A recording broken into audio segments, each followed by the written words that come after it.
अस्सलाम वालेकुम। तो इससे पहले हमने एफिशिएंसी का टॉपिक पढ़ा था, तो मैं डिस्क्रिप्शन में उसका लिंक दूंगा, तो आप उस वीडियो को लाजमी देखिएगा, क्योंकि उस टॉपिक के अंदर हमने आपको बताया था कि अगर किसी भी सिस्टम की, किसी मशीन की हमने एफिशिएंसी फाइंड करनी है तो आप बहुत ही आसानी के साथ एक फार्मूला लगा के एफिशिएंसी फाइंड कर सकते हो। अब जब किसी सिस्टम की, किसी मशीन की एफिशिएंसी हमने फाइंड कर ली है, तब उसके बाद हम उस सिस्टम की या उस मशीन की अगर हम देखें कि ये मशीन कितने टाइम में कितना वर्क कर रही है, तो उसके बारे में अब हमें जानने की ज़रूरत थी। फॉर एग्ज़ाम्पल, अगर दो पर्सनस हैं, वो इक्वल अमाउंट ऑफ वर्क करते हैं, यानी एक जितना काम करते हैं, एक पर्सन जो है took 1 hour to complete it and the other person 5 hour to complete it, यानी एक आदमी एक काम तो एक जितना दोनों कर रहे हैं, लेकिन एक आदमी काम करने के लिए 1 घंटा ले रहा है और दूसरा आदमी काम करने के लिए 5 घंटे ले रहा है। तो आपके ख्याल में क्या होगा, किसने वर्क कितने रेट से किया है? तो ये चीज़ जो होगी, ये चीज़ कहलाती है पावर, और यही हम किसी सिस्टम या मशीन की फाइंड करने जा रहे हैं। तो पावर क्या है? पावर है rate of doing work is called power. काम करने की शरह जो होती है, यानी काम करने का जो रेट होगा, वर्क करने का रेट होगा, वो कहलाता है power. Rate of doing work is called power.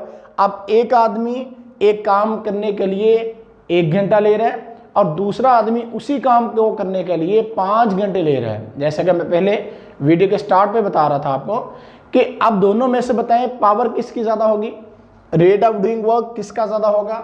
अब देखें, दोनों का वर्क तो सेम है, वर्क उनका मसावी है, एक जितना ही है, लेकिन उनके रेट में फ़र्क है, उनकी शरह में फ़र्क है। एक आदमी एक काम को 1 घंटे में करता है और दूसरा आदमी उसी काम को 5 घंटे में करता है। तो इसका अभी फार्मूला देखते हैं, उसके बाद मैं आपको बताता हूं कि किस आदमी की पावर काम करने की ज़्यादा होगी। तो power is defined as rate of doing work is called power. Mathematically इसको हम कैसे लिखेंगे? Power is equal to work done per unit time, time taken, यानी कितना काम किया कितने टाइम में, ये कहलाता है power. Power P is equal to W by T. अब वर्क को हम W से रिप्रेजेंट करते हैं, टाइम को T से, तो पावर इज इक्वल टू आ गया W बाई टी। तो ये रहा पावर का formula, power P is equal to W by T. तो अब हम फार्मूले के थ्रू निकालते हैं कि पावर किस पर्सन की ज़्यादा होगी। तो पावर का formula, power P is equal to W by T. अब अगर दोनों का वर्क एक जितना ही है, हम सपोज कर लेते हैं कि दोनों का वर्क जो है वो 1 जूल है, ठीक है, वर्क को हम जूल में ले लेते हैं। तो अगर उनका जो हमारे पास वर्क है वो 1 जूल उन्होंने वर्क किया, यानी एक जितना ही वर्क किया, और टाइम डिफरेंट है, यानी 1 डिवाइड बाय 1 करेंगे तो 1 वाट उसकी पावर आ जाएगी एक की, और दूसरे की कितनी आ जाएगी W बाई टी। वर्क एक जितना ही है, टाइम अब इसने 1 घंटा लिया था, इसने कितने लिए हैं, इसने 5 घंटे लिए हैं, तो 1 डिवाइड बाय 5 कितना आ जाएगा 0.2 आ जाएगा। अब देखिए किसकी पावर ज़्यादा है, इसकी पावर ज़्यादा है, किसकी पावर ज़्यादा है। अब आप देखें कि इसकी पावर ज़्यादा है जिसने 1 आवर लिया है, और जिसने ज़्यादा आवर्स लिए हैं, जिसने ज़्यादा टाइम लिया है, उसकी पावर कम है। या आप इस तरह से भी कर सकते हो कि अगर एक आदमी एक काम को 1 सेकंड में कर रहा है और उसी काम को दूसरा आदमी 5 सेकंड में कर रहा है, तो इसका मतलब पावर किस में ज़्यादा है, पावर जो टाइम कम लेता है उसमें पावर ज़्यादा है, जो टाइम ज़्यादा लेगा उसमें पावर क्या होगी, उसमें पावर कम होगी। यानी काम कितनी तेज़ी से होता है यही पावर कहलाती है। आप कितनी तेज़ी के साथ वर्क कर रहे हो, यही आपकी पावर कहलाती है।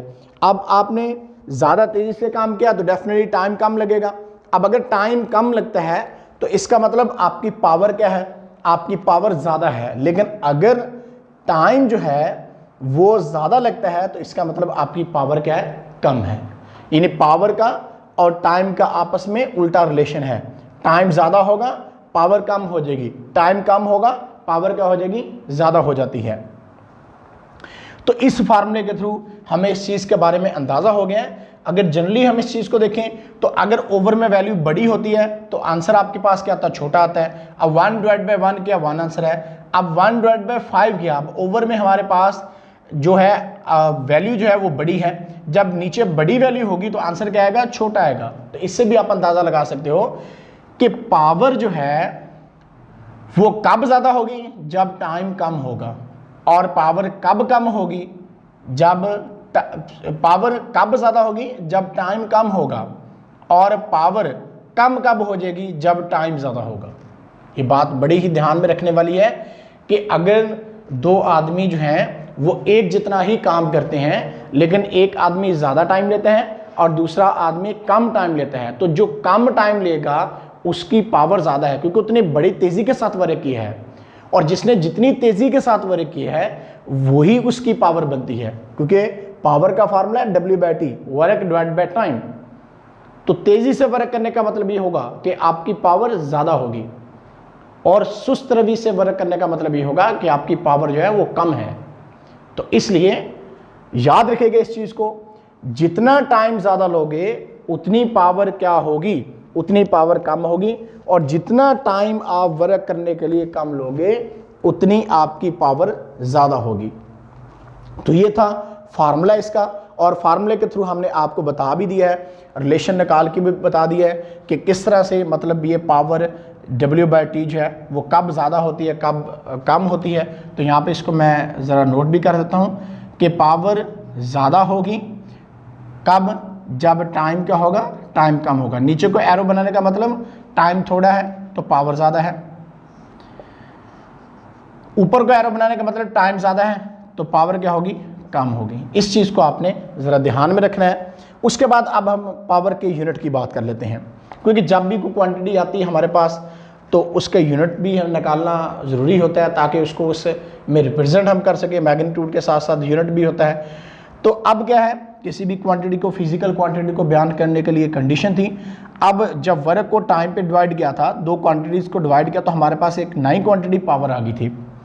तो ऐसे यूनिट पावर का क्या बनेगा। अब वर्क हमें पता है, वर्क किस में हम लेते हैं, वर्क को हम जॉल में लेते हैं, और तभी हम टाइम को किस में लेंगे, सेकंड्स में लेंगे। वर्क को अगर आपने जॉल में लिया है तो टाइम को सेकंड्स में आपको लेना पड़ेगा। तो ऐसे यूनिट ऑफ पावर क्या बन जाएगा फिर, जॉल, और नीचे टाइम का यूनिट सेकंड है तो जॉल पर सेकंड आ जाएगा इसका यूनिट, यानी जॉल वर्क का है, टाइम का यूनिट सेकंड है। ये ऊपर गया तो S-1 बन गया, तो जॉल पर सेकंड इसका क्या बनेगा, यूनिट बनेगा पावर का। लेकिन ऐसे यूनिट ऑफ पावर जो है वाट है, क्योंकि जॉल पर सेकंड जो है वो वाट के बराबर होता है, इसलिए ऐसे यूनिट ऑफ पावर क्या बनेगा, ऐसे यूनिट ऑफ पावर जो है वो वाट बनेगा। तो याद रखिएगा ये चीज़ MCQs वगैरह में आ जाती है कि पावर का ऐसे यूनिट क्या है, तो आपने लिखना है ऐसे unit of power is what, यानी पावर का ऐसे यूनिट जो है वो वाट है। इस चीज़ को आपने अच्छी तरह से याद रखना है। और उसके बाद पावर क्वांटिटी कौन सी है, पावर एक स्केलर क्वांटिटी है, क्योंकि वर्क स्केलर क्वांटिटी है तो इसलिए पावर भी क्या होगी, स्केलर क्वांटिटी ही होगी। वर्क स्केलर है, टाइम भी स्केलर है, स्केलर को स्केलर पे डिवाइड करें तो स्केलर क्वांटिटी ही हमारे पास आती है। तो इसलिए हम कह सकते हैं कि जब वर्क स्केलर है तो पावर भी क्या है, स्केलर है। और हमें पता है कि स्केलर क्वांटिटी जो होती हैं उनमें सिर्फ मैग्नीट्यूड होती है, डायरेक्शन नहीं होती। वेक्टर क्वांटिटीज़ की अगर हम बात करें तो वेक्टर क्वांटिटीज़ में मैग्नीट्यूड भी होती है और डायरेक्शन भी होती है। लेकिन स्केलर क्वांटिटीज़ की अगर हम बात करें तो स्केलर क्वांटिटी को ओनली मैग्नीट्यूड से रिप्रेजेंट करते हैं। वेक्टर क्वांटिटी में मैग्नीट्यूड और डायरेक्शन दोनों बयान की जाती हैं। तो इसलिए पावर हमारे पास जो है, याद रखिएगा इस चीज़ को कि वर्क स्केलर है तो इसलिए पावर भी क्या है, स्केलर क्वांटिटी है, यानी इसमें सिर्फ मैग्नीट्यूड होगी, डायरेक्शन नहीं हम बता सकते इसमें। उसके बाद है डेफिनेशन ऑफ वाट। वाट की डिफाइन हम कैसे करेंगे।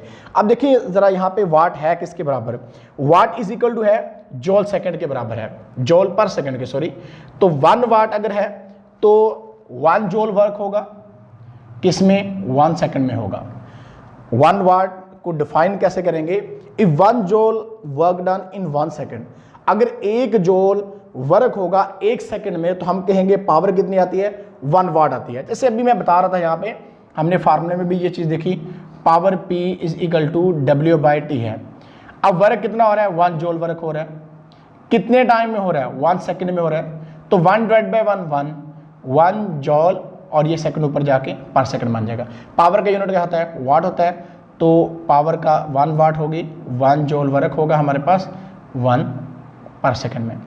तो अगर 1 सेकंड में 1 जूल वर्क होगा, अगर 1 सेकंड में 1 जूल वर्क होगा तो जो पावर बनेगी वो किसके बराबर आएगी? पावर इज इक्वल होगी 1 वाट। यानी हम तब कहेंगे कि इस सिस्टम की, इस मशीन की, ये जो भी चीज़ है उसकी पावर क्या होगी? 1 वाट होगी। कब? जब 1 जूल वर्क होगा 1 सेकंड में, तो उसकी पावर क्या बनेगी? 1 वाट बनेगी। तो इस तरह से आप पावर के जो वाट्स हैं वो आप आसानी के साथ निकाल सकते हैं। Power of a body is 1 what if it does work at rate of 1 joule पर सेकंड। अगर 1 जूल वर्क 1 सेकंड में करेगी तो पावर 1 वाट बन जाएगी। या सिंपली वाट को डिफाइन आप कर सकते हैं जैसे मैंने बताया आपको। अब पावर के बड़े यूनिट भी हैं। Bigger units of powers are kilowatt, megawatt and the horse power are the bigger unit of power. ये पावर के बड़े बड़े यूनिट्स हैं। तो जो बड़े बड़े यूनिट्स होंगे वो क्या होंगे? अब रिलेशन बिटवीन दैम इज, ये हम इनके दरमियान रिलेशन दिखा देते हैं। 1 किलोवाट, अब किलो 10 की पावर 3 होता है, आपको पता है, या 1000 भी हम कह सकते हैं। तो 1000 वाट आ जाएगा, क्योंकि 1 किलो जो होता है 1000 के बराबर है, तो 1000 वाट आ जाएगा। या इसको ऐसे भी लिख सकते हैं साइंटिफिक नोटेशन में। आप चैप्टर नंबर 1 की हमने वीडियो अपने चैनल पे की हुई है, प्लेलिस्ट में जाएं और वहाँ पे chapter number 1 physical quantities and measurement है, तो वहाँ पे आपको टॉपिक मिलेगा साइंटिफिक नोटेशन। तो आप उस वीडियो को देखिएगा तो आपको ये साइंटिफिक नोटेशन जो है वो समझ में आ जाएगी। जिसका कहीं पॉइंट नहीं उसका पॉइंट एंड पे होता है। तो यहाँ से हम क्योंकि इस तरफ को आना चाह रहे हैं तो 1 2 3 3 0 है, तो 1 मल्टीप्लाई 10 की पावर 3 होगा, या सिंपली आप 10 की पावर 3 लिख सकते हैं। तो 1 किलोवाट 10 रेज़ टू पावर 3 वाट के बराबर होगा। इस तरह से 1 मेगावाट अगर हम बात करें तो प्रीफिक्सेस में हमने ये चीज़ें डिस्कस की हैं। किलो 10 की पावर 3 होता है, मेगा 10 की पावर 6 होता है। तो वहाँ से भी जैसे मैंने आपको पहले बताया कि चैप्टर नंबर 1 की प्लेलिस्ट जो है हमारे चैनल पे मौजूद है, तो अब वहाँ से chapter number 1 physical quantities and measurement में टॉपिक आपको मिलेगा प्रीफिक्सेस। तो वहाँ से आप समझ सकते हो कि किलो और मेगा क्या चीज़ें हैं। तो 1 मेगा जो है ये हमें पता है 10 की पावर 6 होता है, या आप सिंपली इसको लिख सकते हो 000 यानी 60 आपने लगा देने वाट, और इसको साइंटिफिक में लिखेंगे 1 2 3 4 5 6 0 है, तो 1 मल्टीप्लाई 10 की पावर 6 या सिंपली 10 की पावर 6 वाट के बराबर आ जाएगा। उसके बाद बड़ी ही अहम चीज़ है, ये एमसीक्यूज में बार बार आती है, पेपर में शॉर्ट क्वेश्चन के तौर पर भी आ सकती है। 1 हॉर्स पावर किसके बराबर होगा? 1 हॉर्स पावर जो है वो इजिकल टू होगा 746 वाट, यानी 1 हॉर्स पावर जो है वो 746 वाट के बराबर। तो ये वाकई ही ये हॉर्स की पावर ही निकाली थी साइंटिस्टों ने, जिससे उनको पता चला था कि 1 हॉर्स पावर जो है वो किसके बराबर है? तो 1 हॉर्स पावर जो होगी वो 746 वाट के बराबर होगी।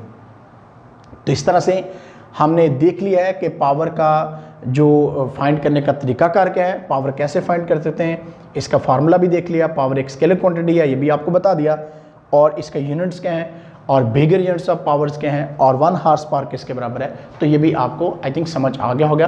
तो आज के लिए इतना ही, फिर मिलेंगे इंशाल्लाह, तब तक अल्लाह हाफिज़।